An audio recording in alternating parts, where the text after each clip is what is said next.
Assalamualaikum warahmatullahi wabarakatuh. Kembali lagi bersama saya Himawan Iza Pradana dengan NIM 2024 10 10 2014 dari kelas Desain dan Analisis Algoritma B. Pada kesempatan kali ini saya akan menjelaskan pembahasan dari tugas Desain dan Analisis Algoritma kali ini dengan materi Brute Force dan Decrease and Conquer. Langsung saja kita menuju pada soal nomor 1.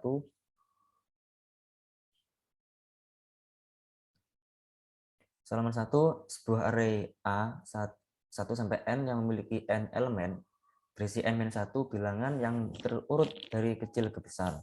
Dengan demikian ada satu elemen array yang kosong. Bilangan yang diisikan ke A adalah bilangan dengan nilai 1 sampai N. Tidak boleh ada bilangan yang sama di A, sehingga ada satu bilangan 1 sampai N yang tidak digunakan. Di posisi bilangan berikut, elemen array dikosongkan. Ilustrasi array A dengan 10 elemen dan 8 sebagai bilangan yang tidak digunakan ditunjukkan pada gambar berikut. Nah, berarti untuk soal 1A, desainlah algoritma untuk mencari bilangan yang tidak digunakan menggunakan strategi brute force.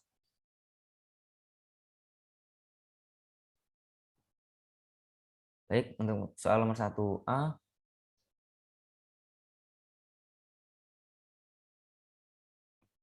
algoritma untuk mencari bilangan yang tidak digunakan menggunakan strategi brute force. Di sini saya memberi nama algoritma unless dengan parameter inputan A itu 1 sampai N dengan tujuan algoritma untuk mencari elemen yang tidak digunakan. Dengan inputannya berupa array A 1 sampai N dengan output lokasi elemen yang none atau tidak ada ya. Di sini saya menggunakan skala perulangan di mana untuk I sama dengan 1 sampai N maka akan dilakukan pengecekan. Jika A indeks ke I sama dengan none atau tidak ada maka akan dikembalikan atau di-return I. Begitu seterusnya sampai ditemukan. Nah, lalu untuk 1B, alasan algoritma soal A itu tergolong brute force. Algoritma ini termasuk brute force karena algoritma yang digunakan sama dengan penyelesaian pada soal. Dengan mencari elemen yang tidak digunakan, dengan mencari satu persatu, setiap isi array menggunakan perulangan. Jadi carinya itu satu persatu di setiap array itu dicek.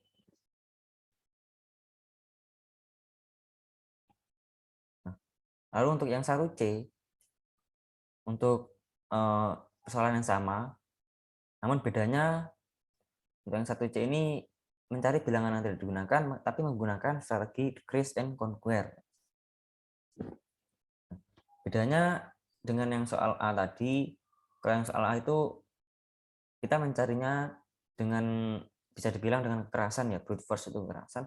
Nah, lalu untuk yang 1C ini decrease dan conquer itu kita mengurangi satu persatu bilangan yang tidak digunakan.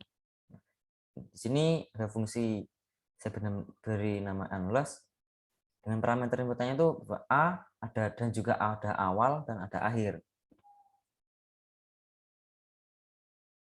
Lalu di sini saya ada variabel A berisi list bilangan 1, 2, 3, 4, 5, 6, 7, lalu ada 6, ada 9 dan ada 10. Lalu untuk variabel A saya definisikan 0. Lalu untuk yang variabel akhir itu jumlah A dikurangi 1. Nah, secara tidak langsung algoritma ini termasuk atau bisa dibilang binary search. Binary search yang dimodifikasi.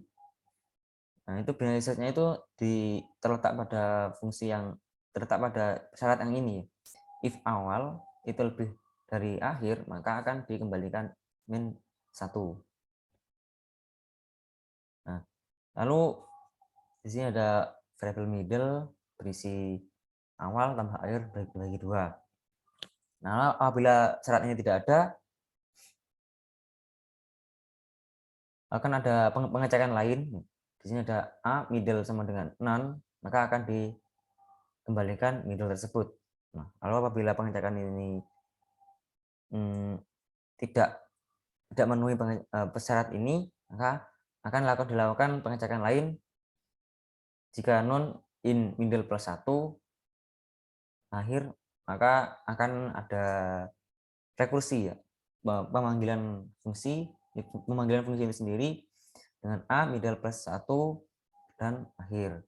Jika syarat ini masih tidak memenuhi lagi, maka akan di rekursi atau memanggil fungsi dia sendiri dengan a ada awal dan middle min 1. Begitu untuk yang strategi decrease and conquer, mencari bilangan yang tidak digunakan. Nah, selanjutnya untuk yang 1D, alasan mengapa algoritma soal C itu tergolong decrease and conquer. Algoritma tersebut dapat tergolong decrease and conquer karena dalam pengaplikasiannya kita akan mengurangi ukuran dari soal yang akan kita kerjakan menjadi subset yang lebih kecil. Soal yang akan kita kerjakan menjadi subset yang lebih kecil tersebut untuk mendapatkan jawabannya, sehingga bagian yang perlu dikerjakan menjadi lebih ringan.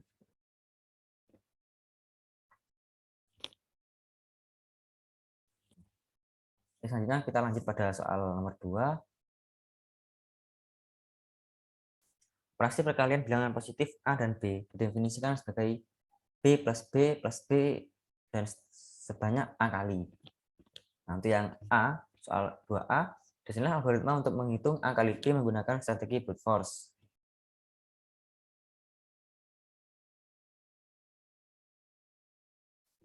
Baik, untuk menghitung algoritma A kali B menggunakan brute force. Di sini saya beri nama algoritmanya bernama algoritma positif dengan parameter inputan ada 2 A dan B. Tujuannya algoritma ini untuk mendapatkan hasil perkalian dari A dengan B. Inputannya berupa bilangan A dan B dan outputnya itu hasil perkalian dari A dengan B.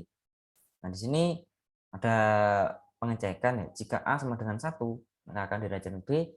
Namun apabila pengecekan ini atau pengondisian ini tidak cocok ya, maka akan dicek di kondisi yang lain dengan mengembalikan nilai B dan positif A-1B. Selanjutnya, alasan mengapa algoritma soal A tergolong brute force. Algoritma A termasuk brute force karena algoritma yang digunakan itu sama dengan penyelesaian pada soal dengan menjumlahkan secara langsung bilangan sebanyak B. Lalu untuk yang soal 2C, dengan yang soal yang sama dengan 2A, namun kali ini menggunakan decrease and conquer. Algoritma menghitung A kali B dengan decrease and conquer. Ini saya ada fungsi saya bernama positif dengan parameter inputannya itu A dan B. Lalu ada pengondisian jika A itu sama dengan 1, maka akan langsung dikembalikan B. Apabila tidak memenuhi kondisi ini, maka dia akan dimodulus 2 sama dengan 0, yang artinya itu dia bilangan negatif. Maksud saya bilangan genap, maka dia akan di return positif A per 2 lalu 2 kali B. Namun apabila kondisi ini tidak memenuhi, dia akan melakukan rekursi ya, sama seperti yang di kondisi modulus tadi. Dia akan memanggil fungsinya sendiri dengan mengembalikan A-1 per 2, lalu yang kedua ada 2 kali B plus B. Begitu untuk strategi decrease and conquer menghitung A kali B. Selanjutnya, alasan algoritma soal C itu tergolong decrease and conquer. Algoritma tersebut dapat tergolong dalam algoritma decrease and conquer karena dalam pengaplikasiannya kita akan mengurangi ukuran dari soal yang akan kita kerjakan dengan menjadi subset yang lebih kecil dan mengerjakan subset yang lebih kecil tersebut untuk mendapatkan jawabannya, sehingga bagian yang perlu dikerjakan menjadi lebih ringan. Itu untuk alasan soal C tergolong decrease and conquer. Cukup sekian yang dapat saya sampaikan. Saya mohon maaf yang sebesar-besarnya apabila ada kesalahan dalam menyampaikan materi. Saya akhiri. Wassalamualaikum warahmatullahi wabarakatuh.